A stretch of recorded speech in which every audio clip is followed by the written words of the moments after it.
আসসালামু আলাইকুম। বাংলাদেশে বর্তমানে যেখানেই যাও আন্দোলন আন্দোলন আন্দোলন আন্দোলন।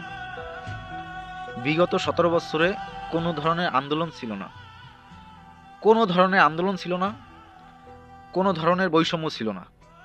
এখন আসছে বৈষম্য, এখন আসছে আন্দোলন, এখন আসছে অধিকার। এখন একটা বিষয় নিয়ে আসছে সামনে, সেটা হলো নারীদের অধিকার।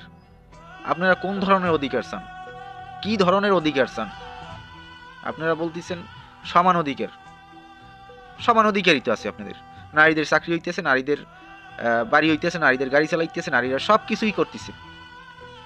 নারীরা কি না করতেছে? নারীরা কি ঘরে বসে রয়েছে? আচ্ছা, এখন আপনারা সমান অধিকার চাই, আপনারা নিজেরাই কিন্তু নিজেদেরকে ছোট করতেছেন।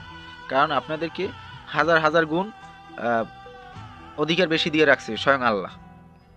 সেখানে মানুষের সমান অধিকার দেওয়ার কোনো এখতিয়ার নেই। এরপরে একটা নারী কখনো নিজেকে বেশ্যা দাবি করতে পারে না। তা আপনারা নিজেদেরকে বেশ্যা দাবি করতেছেন, আপনাদের সাইনবোর্ডে লাগাইতেছেন বেশ্যা, আপনাদের সব কিছুতেই তো আপনারা কি একটা আন্দোলন করতেছেন, চাইলাম হিস্সা হয়ে গেলাম বেশ্যা। আপনারা কি দিয়ে আপনারা কি ভিডিওটা একটু দেখেন, আপনারা কি বলতেছেন এরা।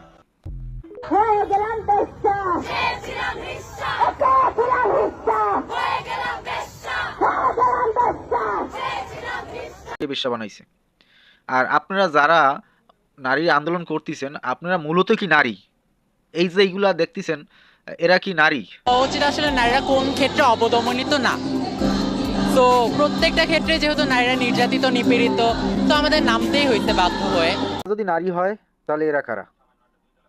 নারীরা হচ্ছে সম্মানই জানে। আল্লাহ পাক আপনাকে অধিকার দিয়েছেন, আল্লাহ পাক পুরুষদেরকে ক্ষমতা দিয়েছেন, ক্ষমতা মিন্স হচ্ছে মর্যাদা দিয়েছেন অনেক বেশি। কিন্তু আমি মেয়ে হয়ে আমি আপনার সাথে কোনোদিন পারবো না ভাইয়া। কেন পারবো না? আল্লাহ পাক যেখানে বলছে ছেলেরা আমাদের চেয়ে ছেলেদের ক্ষমতা বেশি, আমাকে সেটা মনে রাখতে হবে।